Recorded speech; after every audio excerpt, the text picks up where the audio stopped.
Green social prescribing is one of the fastest growing areas of social prescribing. It's a way of connecting people to nature-based activities to improve their mental health and well-being. And of course, I'm a great believer.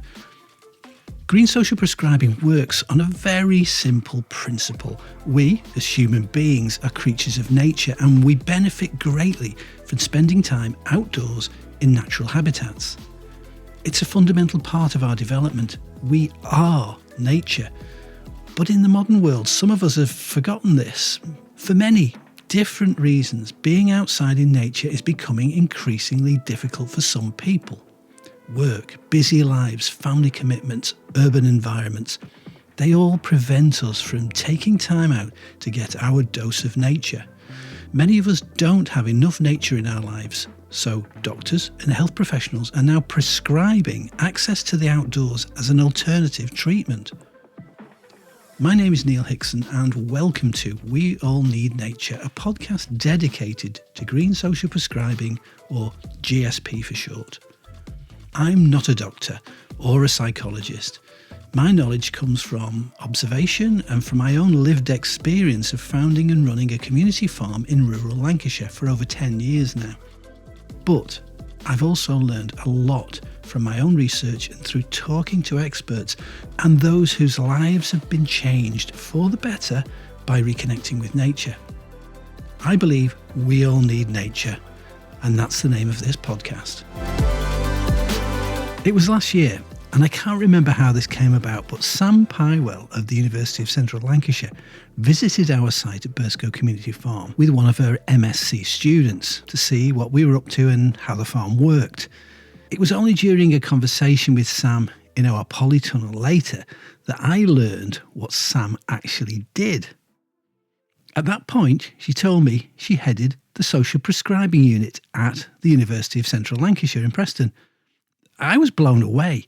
What surprised me was I didn't even know that such a thing as a social prescribing unit even existed.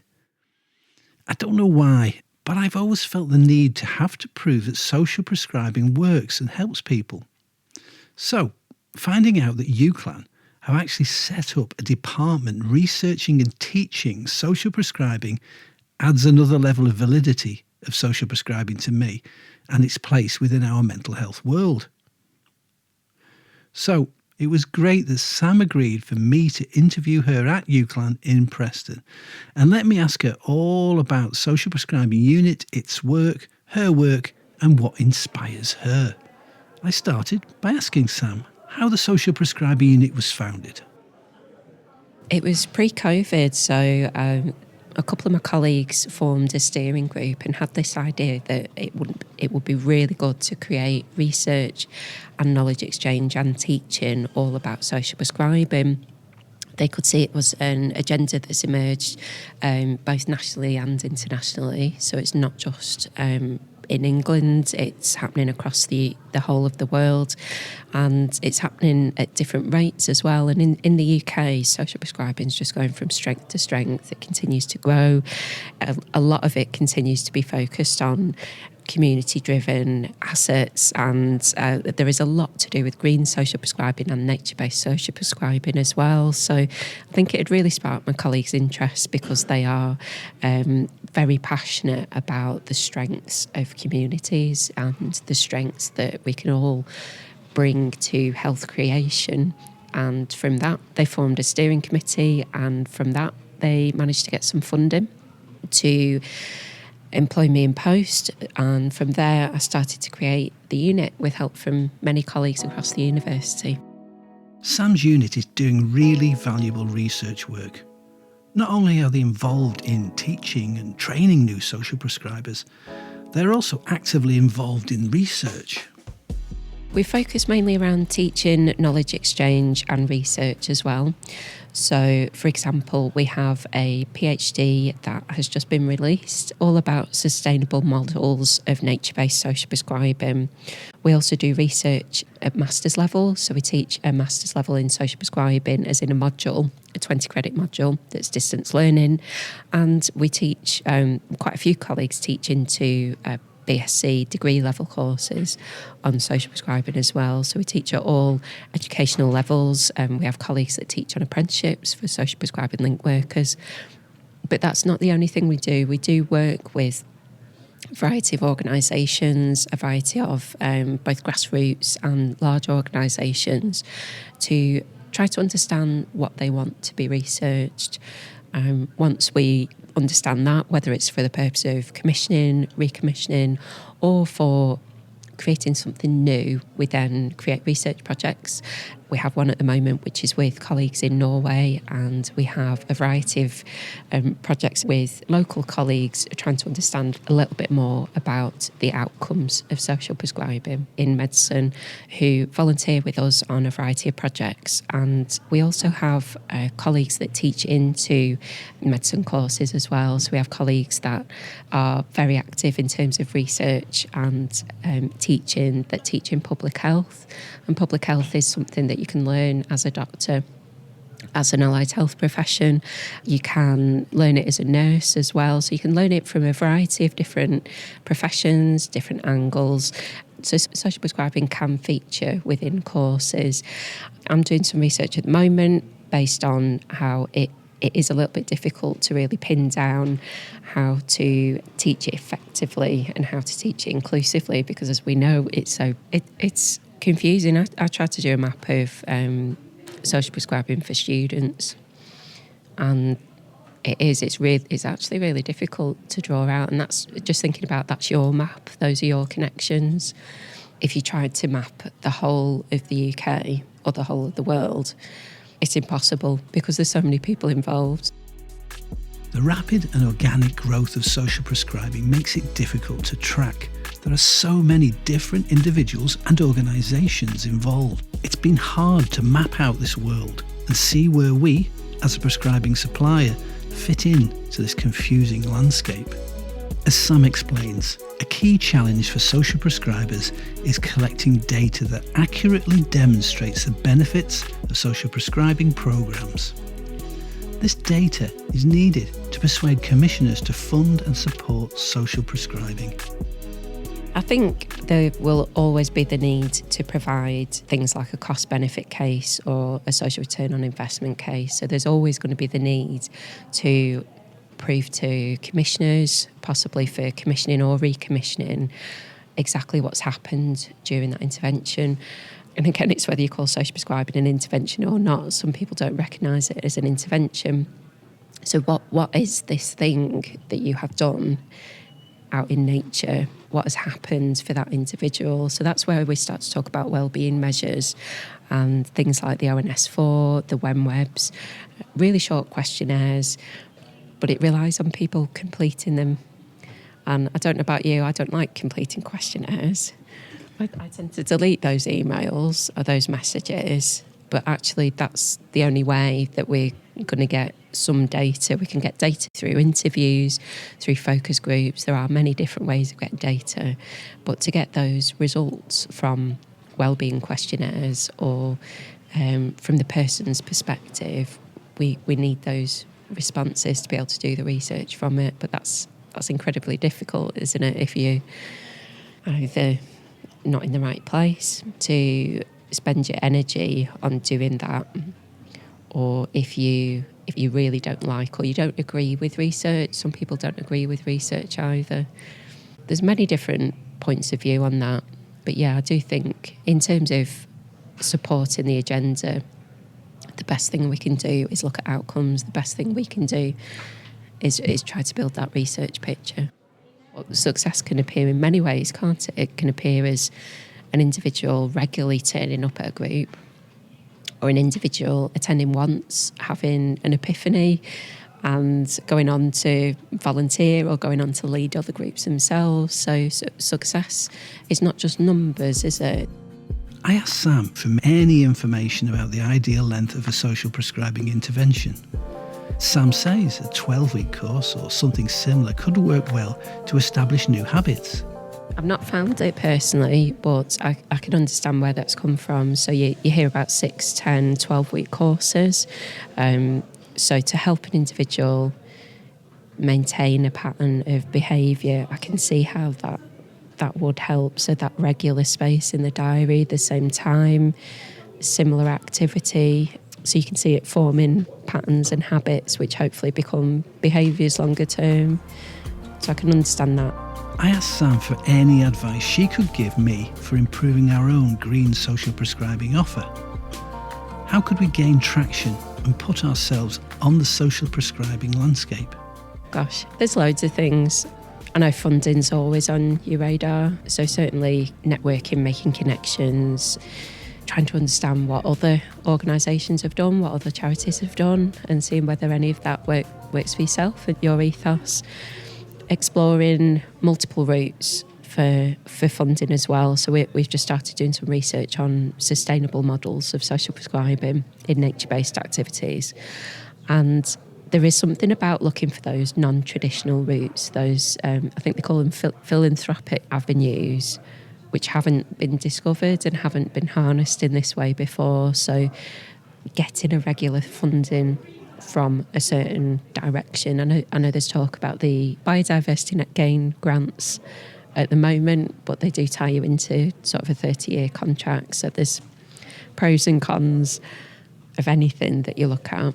From the NHS side, individuals who receive personal health budgets and who have care plans and who have on their care plan, their goal is to get out in nature or their goal is to be outside. It might be possible to get funding from people's personal health budgets to pay for things like transport to community groups like yourselves, to pay for the activities, to pay for resources, to pay for a carer or to pay for a PA, just some kind of support if that individual needed it to be able to attend the group. And I think that's something that's not well known at all, the PHBs. So charities, community groups can actually advertise, we take PHBs. Sam offers some good advice for social prescribing organisations looking to secure funding. It's a question of networking, building relationships and exploring all possible funding avenues. I've learned so much from coming out to see you guys. It's been the site tour, listening to the fantastic work that you do. I've learned an awful lot, and I think that's something that I'd encourage for colleagues listening is you need to actually get out there yourselves. You need to get your wellies on, you need to go for the site tour. We had a lovely cup of tea, didn't we, in that polytunnel with the fire roaring away. It's very difficult to understand what the offer is, what the site is, what the potential is of the work that you do without actually going out and visiting. So I think that's something that some colleagues miss at times. They think they can just look at a website and understand. I always like to ask my guests what their experience of nature is and if it's changed their lives in any way. In this next section of the interview, Sam explains how and why being in nature became important to her. So in terms of my own personal nature connection, I guess I've always been encouraged to be out in nature, right from, back in the day, summer holidays and everything, a little bit entertain yourself, go off with your group of friends. We used to play on the land that was around us. We used to climb trees. That went into a very serious relationship for me with nature, as in I wanted it to become my career. I went into being an outdoor ed instructor. I was outside every day, helping other people understand a little bit about the nature around them, but also taking part in adventurous activities as well. My health suffered at one point, my mental health. Looking back, it's quite easy to connect that to 4 bereavements within a short space of time. It's so easy to see it, isn't it, in retrospect, what's actually happened. But the thing that I didn't realise was how much being outside and being close to nature or being with people outside doing activities does make me well. And I didn't return to that properly until I'd had kids. So after my first was born, I needed to get outside. It was so hard to get outside with a little one. So hard. But you have to pack as if you're going on holiday for a couple of weeks. It was absolutely ridiculous. And I just found it really overwhelming.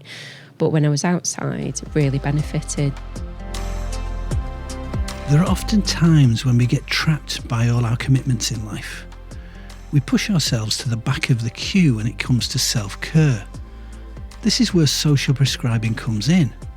Sam herself benefited from someone else's guidance when she was dealing with the struggles of becoming a young mother. There was a fitness instructor who did something called Buggy Fit at the time, and she used to start at one of the community centres and take a group of new mums with the prams, with the babies and all the rucksacks and everything, and take us to a local park and do exercises in the park, and then come back to the community centre and have a cup of tea, have a banana and have a bit of a chat. And that was just such a massive lifeline. But it was the getting outside bit that was really big, because it was very much building strength back in yourself to know it was possible to go outside. It sounds silly, doesn't it? But it is safe. And you know, we were out in all weathers. We used to be out doing exercises when it was icy, when it was snowy, etc. And I think that being outside, that really solidified. That's so important for my health and also for my children's health.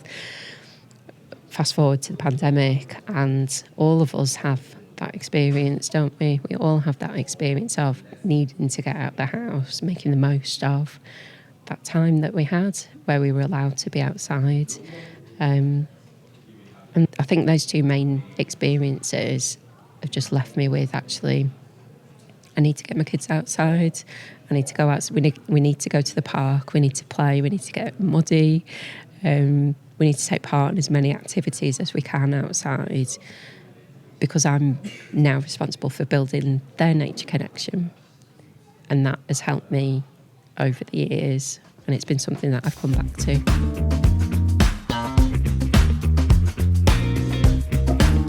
So there you have it. Social prescribing is now represented by its own department at a major university.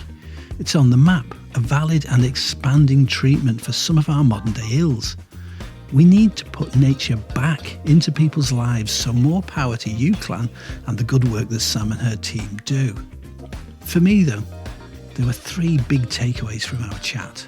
First, social prescribing is definitely on the rise, but it's still finding its feet. Sam explained how different regions are adopting it at their own pace, and there's still some confusion about what it actually means. This really shows why we need everyone involved, from healthcare providers to community groups, to work together and communicate clearly. The second thing that really struck me was about measuring success.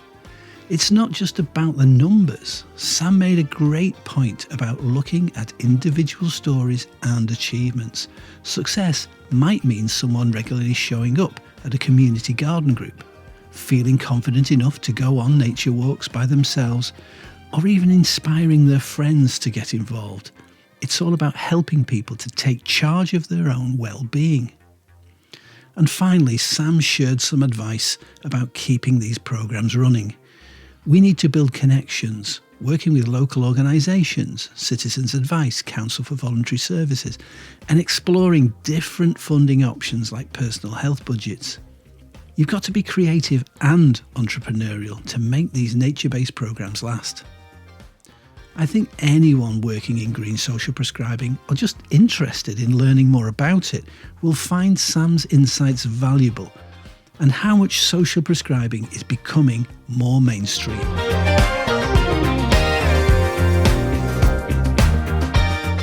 If your life has been changed by rediscovering nature, why don't you get in touch? I'd love to hear from you and maybe help tell your story so others can benefit from your experience. Email neil@weallneednature.com and let's have a chat. I'm Neil Hickson, and this is the We All Need Nature podcast.